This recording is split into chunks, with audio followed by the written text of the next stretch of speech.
At 30, Jack Grealish finally broke his silence. Not in a press conference, not on social media, but behind closed doors, according to insiders who heard what he never dared to say publicly.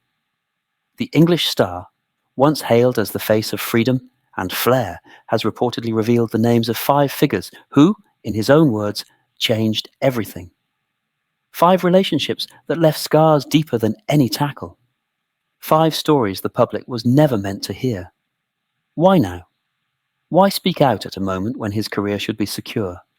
And what really happened behind the smiles, the celebrations, and the carefully controlled image? Witnesses describe his words as shocking, uncomfortable, and deeply personal. What sounded like success from the outside, insiders say, felt like suffocation from within. And that brings us to his list. 5 names, 5 stories that go far deeper than anyone ever imagined. Let's begin with number 5. Number 5, Pep Guardiola. When Jack Grealish arrived under Pep Guardiola, the story sold to the public was simple. Genius meets genius. The most expressive English dribbler of his generation joining the most meticulous football mind in the modern game. On the surface, it looked inevitable. Perfect. Almost romantic. Behind the scenes, insiders tell a different story. At first, Grealish tried to adapt. He listened. He observed. He reduced risks. Training sessions became classrooms, every movement dissected, every decision questioned. Guardiola demanded precision, discipline, obedience to a system that allowed no improvisation outside its boundaries. For a player raised on instinct and freedom, the adjustment was brutal. Witnesses recall moments of visible frustration. Grealish would receive the ball, pause for a fraction too long, then recycle possession instead of attacking. The crowd applauded control. Inside, confidence quietly eroded. According to people close to the dressing room, the tension peaked after a series of matches where Grealish was substituted early despite solid performances. No public criticism. No explanations in the media. Just silence. A silence that spoke louder than any outburst. Insiders claim that in a private conversation, Grealish asked a question that stunned those present. Do you want me? Or do you want a version of me that doesn't exist? The answer was never clear. What followed was not an argument, but something colder. Distance. Grealish became useful, but replaceable. Trusted, but not unleashed. Selected, yet rarely central. The system always came first, the individual second. The consequences were immediate. Grealish stopped demanding the ball. His body language changed. Mistakes felt heavier. Confidence became conditional. Even victories failed to restore what had been lost. To the outside world, this was success. Titles, medals, smiles in team photos. To Grealish, insiders say, it felt like slowly disappearing inside someone else's idea of football. And this was only number 5. The deeper wounds were still to come. Number 4, Gareth Southgate. For Jack Grealish, wearing the England shirt was supposed to feel like recognition, validation, proof that his talent belonged on the biggest stage. Instead, according to insiders, it became one of the most emotionally exhausting chapters of his career. From the beginning, the relationship was uneasy. Southgate valued structure, caution, and reliability. Grealish embodied risk, chaos, and unpredictability. On paper, the contrast was manageable. In reality, it was combustible. Witnesses inside the England camp recall repeated moments where Grealish was praised privately but restricted publicly. He would change matches off the bench, ignite the crowd, draw fouls, create danger, only to find himself sidelined again in the next game. No explanation, no clarity, just rotation. Insiders say the breaking point came during a major tournament window when Grealish believed he had finally earned trust. His performances were decisive, his influence undeniable. Yet when the biggest matches arrived, he watched from the sidelines as safer options were chosen. Those close to him remember his confusion turning into quiet resentment. He never complained publicly, never leaked frustration to the press, but in private conversations, a single sentence kept returning. What else do I have to do? According to witnesses, Southgate saw Grealish as a weapon. not a foundation. Someone to change games when plans failed, not someone to build plans around. That role, while valuable, carried a hidden cost. It told Grealish he was trusted only in chaos, never in control. The emotional impact was severe. Confidence with the national team became fragile. One mistake felt terminal. One lost duel felt like confirmation of doubt. Each call-up brought hope, followed by restraint. The consequences extended beyond international duty. Insiders claim the uncertainty began to affect Grealish's club performances. Fear replaced instinct. Safety replaced audacity. The player who once thrived on responsibility now played as if permission was required. To the public, he remained an England star. To Grealish, according to those who know him, he felt like a temporary solution, never the answer. And as painful as number 4 was, it would soon be overshadowed by something even closer to home. Number 3, English media. For Jack Grealish, the pressure did not come only from managers or systems. It came every morning. Every headline, every camera pointed in his direction. Insiders say his relationship with the English media slowly turned toxic, not through one explosion, but through constant erosion. At first, the attention felt flattering. He was marketable, recognizable, different. The hair, the socks, the swagger. But admiration quickly mutated into obsession. Every night out became a scandal. Every smile became arrogance. Every mistake became proof. Witnesses close to Grealish recall moments when he would arrive at training already frustrated, having read headlines questioning his discipline, his focus, his professionalism. The narrative was relentless. If he played well, it was moments. If he played poorly, it was attitude. According to insiders, the turning point came after a widely publicized off-field incident that was exaggerated far beyond reality. Those who were there insist nothing illegal happened, nothing unusual by football standards, yet the coverage was brutal. Words like irresponsible and out of control followed him for months. Grealish reportedly felt trapped inside a character he no longer recognized. In private conversations, he questioned whether his football was even being judged anymore, or if the image had already decided his fate.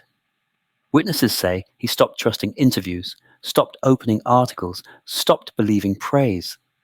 The damage was psychological. On the pitch, hesitation grew. Off the pitch, paranoia followed. Every camera felt hostile. Every microphone felt loaded. The consequences were long-lasting. Confidence fractured. Enjoyment vanished. The joy that once fueled his creativity was replaced by caution and self-monitoring. To the public, it was entertainment. To Grealish, insiders say, it felt like being slowly stripped of his identity. And while number 3 cut deep, the next wound would come not from outsiders, but from within his own circle. Number 2, Dele Alli. For Jack Grealish, number 2 was not an enemy in the traditional sense. There were no public arguments, no direct confrontations, but insiders insist the shadow of Dele Alli followed him for years, quietly shaping perceptions, narratives, and expectations. When both players emerged as symbols of England's new generation, comparisons became inevitable. Daly was decisive, explosive, goal-driven. Grealish was artistic, expressive, unpredictable. The media framed it as a debate. Coaches treated it as a choice. According to witnesses inside England camps, the comparison was constant, subtle, but relentless. One scored goals, the other drew fouls. One was praised for efficiency, the other questioned for indulgence. Insiders say Grealish felt boxed into a false rivalry that distorted how his football was judged. When Dele delivered end product, Grealish was labelled inefficient. When Grealish controlled games, Daly was praised for decisiveness. The narrative allowed no balance. Those close to Grealish recall moments where he questioned whether individuality even mattered anymore. The pressure intensified as Daly's career peaked early. Selection debates, tactical discussions, and media panels repeatedly framed Grealish as the alternative rather than the answer. Witnesses describe a dressing room atmosphere where Grealish felt he had to prove something Dale never had to explain. Creativity alone was not enough. Expression required justification. The emotional toll accumulated quietly. Grealish never publicly criticised Daly. In fact, insiders insist there was mutual respect. But respect did not soften the damage of constant comparison. According to people close to Grealish, the real pain came later, when Daly's struggles became public. Injuries, loss of form, personal battles. That was when Grealish reportedly realised how fragile the narrative truly was. 1 year celebrated, the next discarded. The consequence was sobering. Grealish became hyper-aware of how quickly admiration could turn into dismissal. Fear crept in where confidence once lived. He played not just against opponents, but against a future he desperately wanted to avoid. And as heavy as number 2 was, nothing prepared him for the final name on the list. Number 1, Manchester City. Number 1 was never a person. And that, according to insiders, is what made it the most devastating. For Jack Grealish, the final name on the list was the club that gave him everything, and quietly took something in return. Manchester City did not attack him. It did not humiliate him. It simply reshaped him. Slowly, methodically, irreversibly. When Grealish arrived, he believed adaptation meant improvement. Learning meant growth. Sacrifice meant success. And at first it worked. Trophies arrived. Medals followed. Public validation was immediate, but insiders say something else disappeared in parallel. His instincts, his urgency, his need to impose himself on games. Witnesses describe moments where Grealish followed instructions perfectly and felt empty afterward. He played safe, intelligent football. He kept possession. He fulfilled roles, yet the spark that once defined him became optional, even discouraged. Risk was controlled, expression rationed. According to people close to him, the realization hit hardest during winning seasons. Nights when City dominated, lifted trophies, celebrated history. And Grealish felt like a contributor, not a protagonist. Useful, but not essential. Replaceable, even at his peak. Insiders claim that in private, he admitted something chilling. Winning had never felt so quiet.